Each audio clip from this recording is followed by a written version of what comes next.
तुम्हारे जो एग्जाम के क्वेश्चन होंगे वो तुम्हें वो करा जाएंगे, ठीक है भाई तुम ये कर लो ये कर लो, फिर तुम्हें दे दिया जाएगा क्वेश्चन बैंक, ये तुम खुद करो। और मतलब कुछ क्वेश्चन होता है। हाँ जी, तो कैसे आप लोग, उम्मीद है बहुत बढ़िया होंगे और भाई बढ़िया से पढ़ रहे होंगे। भाई आज बात करने वाले हैं सी एंटर ग्रुप 2 के सब्जेक्ट्स के बारे में, अब जो कि हो चुके हैं तुम्हारे कॉस्टिंग, ऑडिट, FM, SM। भाई सबसे पहले बात करूँगा मैं ऑडिट के बारे में। भाई सी एंटर का ऑडिट, देखो तुम टीचर वगैरह से लेक्चर लो और उसको बढ़िया सुनो, जो भी कॉन्सेप्ट है वो तुम्हारे दिमाग में फिट हो जाने चाहिए कि हाँ भाई ये चीज़ ऐसी है, ये ऐसी है। ओवरव्यू जो भी होता है टॉपिक का वो तुम्हारे अंदर आ जाना चाहिए कि यार तुम देखते ही समझ जाओ। फिर भाई तुम्हें क्या करना है, सीधी बात, उसको कंटिन्यूसली रिवाइज करना है डेली। जो जैसे मान लो आज जो पढ़ा रिवाइज, कल जो पढ़ा रिवाइज, ऐसे करते करते तुम्हें डेली रिवाइज करना है। अब तुम बोलोगे भाई भाजी दे रहा है डेली रिवाइज में, तो भाई होता है, ठीक है। रिवाइज करना तुम्हारी भाई रिस्पॉन्सिबिलिटी बन जाती है ऑडिट के सब्जेक्ट में, क्योंकि भाई इसमें क्या है, जब तक तुम इसकी कंटिन्यूस रिवीजन नहीं लगाओगे भाई तुम्हारे टॉपिक्स ऐसे यूँ जाएंगे क्योंकि इसके कुछ टॉपिक्स तो ऐसे हैं भाई, मैं तुम्हें क्या ही बताऊँ। जैसे कि फॉर एग्जांपल तुम्हारा हो गया audit of different entities, audit of financial statement.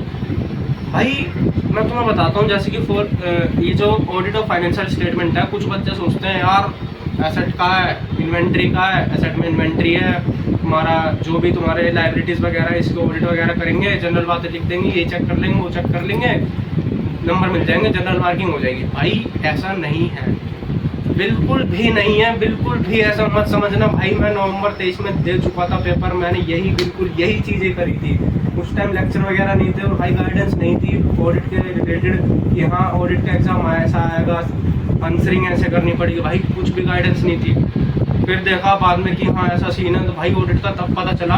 और भाई कॉन्सेप्ट वाले क्वेश्चनों में सही बता रहा हूँ, नंबर अगर तुम्हें पूरे मिल रहे हैं तो तुम बहुत बढ़िया हो, वरना भाई लोग कहते हैं कि ऑडिट को रटना पड़ता है, रटना पड़ता है, रटना पड़ता है, तुम मानो या मत मानो, कॉन्सेप्ट लगा के रटो, ट्रिक लगा के रटो, कैसे ही रटो, भाई वो रटना पड़ेगा। क्योंकि जो भी ऑडिट के अंदर तुम्हारे डायरेक्ट क्वेश्चन आएंगे भाई तुम्हें पूरे मार्क्स उसमें मिलेंगे ही मिलेंगे, उसमें नंबर नहीं काट सकता अगर तुमने बिल्कुल वैसा का वैसे लिखा है। तो अब लोग बोलेंगे भाई रट के कैसे लिख सकते हैं, भाई रटना पड़ेगा यार, इंटर है भाई, जो है सब कुछ लगा दो, क्योंकि यार ऑडिट का एग्ज़ाम इतना टफ आता है। मैं तुम्हें सही बता रहा हूँ, MCQ में जो May 24 के थे उस पर ईजी आ गए हैं, और मेरे को नहीं लग रहा कि वो सितंबर में ऐसा होने वाला है, मेरे को नहीं लगता भाई, क्योंकि जिस तरह से FM वाले पेपर के MCQs में दिक्कत हुई है भाई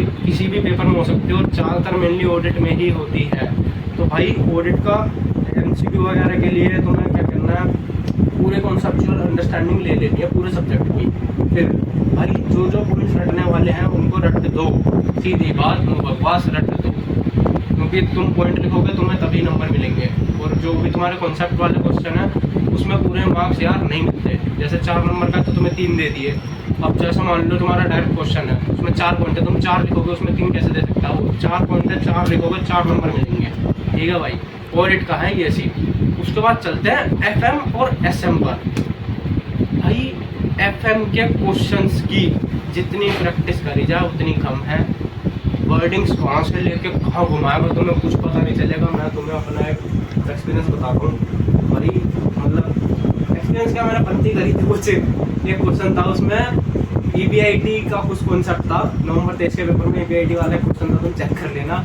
उसमें ना मतलब परसेंटेज से रिलेटेड कुछ बात नहीं कर रखी थी, और पिछले जितने भी क्वेश्चन थे ना उसमें लिखा रहता था कि EBIT तुम्हें सेम लेना है, ये क्वेश्चन में ही लिखा रहता था कि वो मतलब रेट उसका। अब भाई एग्जाम में आ गया, बस थोड़ी बहुत ही एक वर्ड की वजह से मतलब मैंने क्या करा, उसमें सेम रेट ऑफ EBIT की जगह मैंने सेम EBIT लगा दिया यार। मतलब मैं खुद बता रहा हूँ, मैंने गलती करी है भाई, ऐसे काम मत करना, क्वेश्चन को सीरियसली देख के पढ़ना, और FM के क्वेश्चंस की जितनी प्रैक्टिस करी जाए उतनी करना। और भाई तुम्हें मैं पहले बता रहा हूँ, ये जो मॉड्यूल है May 24 का भी चेंज नहीं करा है FM में, बस कुछ क्वेश्चन एडिशनली डाल दिए और कुछ क्वेश्चन निकाल दिए। और भाई इसमें ना एक चैप्टर में ऐसा है फाइनल के कॉन्सेप्ट का भी क्वेश्चन डाल रखा है, तो जबकि उसमें कोई रेलेवेंस है ही नहीं। फाइनल के कॉन्सेप्ट का भी डाल रखा है, और भाई वो क्वेश्चन तुम्हारा एमटीपी में या आरटीपी में आया है, मैंने खुद देखा भाई उसको, वो मॉड्यूल का ही क्वेश्चन है और मॉड्यूल को पूरा छान दो, तुम्हारे टीचर तुम्हें वो कराएंगे, क्या कहते हैं, मैं बता रहा हूँ ना, मैंने जिस टाइम पढ़ा था, नाम नहीं लूँगा भाई, तुम्हारे जो एग्जाम के क्वेश्चन होंगे वो तुम्हें वो कराए जाएंगे, ठीक है भाई, तुम ये कर लो, फिर तुम्हें दे दिया जाएगा क्वेश्चन बैंक, ये तुम खुद करो। और मतलब कुछ क्वेश्चन होता है भाई, वो जो पूरा क्वेश्चन बैंक होता है ना, वो क्वेश्चन हार्ड लगते हैं, और वही क्वेश्चन ना जो हार्ड लगा तुम्हें, वो है मॉड्यूल के क्वेश्चन। तो FM में मॉड्यूल पकड़ के रखना, कुछ भी हो जाए, ठीक है। और भाई SM की बात करते हैं, SM को भाई सही बता रहा हूँ, SM को बहुत ज़्यादा सीरियस लो यार। मैंने नवंबर 23 में एक टीचर थे, छोड़ो खैर, उनसे SM पढ़ा, वो बोलते थे SM में हम अपनी लैंग्वेज लिख सकते हैं। अगर लेक्चर होते तो मैं तुम्हें उनकी वीडियो क्लिप भी काट के दिखा सकता था, पर चले गए वो, छोड़ो खैर। भाई उन्होंने लिटरली कहा, और SM में ऐसा नहीं होगा, जब तक तुम मॉड्यूल की लैंग्वेज नहीं लिखोगे भाई, नंबर नहीं मिलने वाले, कुछ भी हो जाए भाई, तुम्हें जो भी कीवर्ड्स वगैरह तुम्हें वो लिखना ही पड़ेगा। और SM में यार, अभी मैंने शीट मंगवाई है, देखता हूँ, मैं SM की शीट दिखाऊंगा कि किस तरह से आंसर फ्रेमिंग करी थी मैंने और किस तरह से मार्क्स मिले हैं, तो उससे तुम्हें थोड़ा आइडिया मिल जाएगा, ठीक है। और बाकी FM और SM में दोनों को इक्वल ही इम्पोर्टेंस देना, ये नहीं कि भाई FM बढ़िया चल रहा है, SM बढ़िया चल रहा है, इससे मार्क्स खींच लेंगे, इससे मार्क्स खींच लेंगे, दोनों को लेके चलना, ठीक है। और यही बात भाई, एक बात और याद रखना, इंटर की बात कर रहा हूँ मैं, जो पढ़ लिया होता भाई मैं उसी का ज्ञान देता हूँ, आगे का मैं कोई ज्ञान नहीं देता, तुम्हें पता ही हुआ भाई। जो भी तुम कर रहे हो, तुम एग्ज़ाम देते वक्त ये देख लेना कि तुम वहाँ पे पेपर नहीं लिखने जा रहे हो, तुम अपना रिजल्ट बनाने जा रहे हो, क्योंकि रिजल्ट आता 1.5 महीने बाद है, पर वो तुम्हारे पेपर देते ही बन जाता है, सीधी बात यही है, ठीक है। तो वो तुम्हें मॉक में आइडिया लगता रहेगा कि हाँ यार मैं कितना कर रहा हूँ। अगर तुम्हारे मॉक में 40-50 नंबर आ रहे हैं, 60-70 जितने भी आ रहे हैं, तो ये मत समझना कि पेपर में भी आ जाएंगे, क्योंकि भाई पेपर में अगर मान लो तुम्हारे 70 आ रहे हैं तुम्हारे मुख में, तो पेपर में तुम्हारे 80 भी आ सकते हैं, तुम्हारे 50-60 भी आ सकते हैं, समझ रहे हो। क्योंकि पेपर पे भाई इतना वो कर रखना कि हाँ पेपर हमारे, हमने जैसा सोचा है वैसा है, ऐसा बिल्कुल नहीं भाई। ऐसे नहीं है, ऐसे ही है, पहले खेल सकते थे, अब नहीं खेल सकते, आइडिया नहीं लग सकता, क्योंकि यार MCQ आ गए हैं। पहले का सोचते थे एक चैप्टर है ये तो छोड़ दूंगा, मैं चैप्टर ही छोड़ के चले जाते थे, मैं भाई पहले ये काम किया, मैं इसलिए बता रहा हूँ, अब नहीं हो सकता क्योंकि ये काम, क्योंकि अब जैसे मान लो तुमने कोई चैप्टर छोड़ा, उसी के तुम्हारे MCQ डाल दिए, हो गए ना कंपलसरी, वहीं खेल खत्म, ठीक है। तो ये दिक्कत आ सकती है।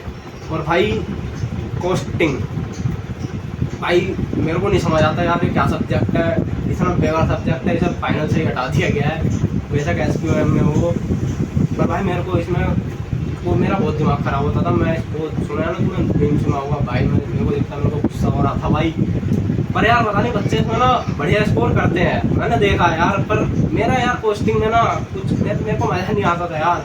तो इसलिए कोस्टिंग के लिए मैं तुम्हें यही एडवाइस दूंगा, जो पढ़ रहे हो कहीं से भी पढ़ो, क्वेश्चन आर तुम्हारे जो भी हो, जितने जहाँ पे भी तुम्हारे क्वेश्चन वगैरह हो, मॉड्यूल हो, और भाई मैं सही बता रहा हूँ, मेरा एक दोस्त है भाई, उस बंदे ने सिर्फ मॉड्यूल करा, और बंदा बताता है कि भाई लगभग 80% पेपर मॉड्यूल से होता है।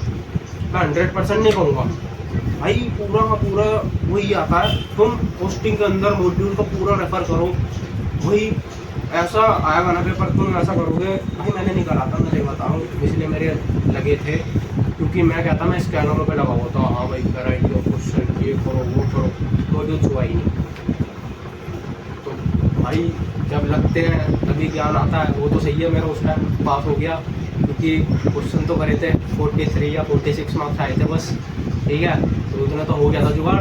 पर भाई ऐसा मत करना, कोस्टिंग में मैंने देखा बच्चे बहुत स्कोर करते हैं, तो भाई तुम भी बहुत ज़्यादा बढ़िया से स्कोर करना, कोस्टिंग को बढ़िया से करो, और डरने का नहीं है, ठीक है। पेपर में जाओ, ऐसे देखो हम 5 करने बस, मान लो फॉर एग्जाम्पल 5 क्वेश्चन करने है ना, तो तुम ये सोच के जाओ कि भाई मेरे को 2 आएंगे ही नहीं, तुम घर से ही सोच के जाओ, तुम ये सोच के जाओ मेरे को 2 नहीं आएंगे, पर मैं 3 करूँ, और मैं 3 को ऐसे करूँ कि मेरे को मेरे नंबर 1-2 ही कटें, उसमें नंबर आए बढ़िया से, ऐसा सोच के जाओ। और जो बचे दो हैं कुछ तो करोगे उसमें से। ऐसा तो नहीं है कि 10 नंबर का क्वेश्चन है 2-3 नंबर भी ना भाई, कुछ तो आएंगे। तो नंबर ग्रेस करने का सोचो, ये नहीं कि भाई मेरे को क्वेश्चन यार बड़ी, ऐसा नहीं, डरो मत, ठीक है। तो भाई आज की वीडियो को यहीं तक रखते हैं, और भाई चैनल को सब्सक्राइब वगैरह करो यार, थोड़ा वीडियो वगैरह भी लाइक कर दिया करो, ठीक है। तो मिलते हैं फिर।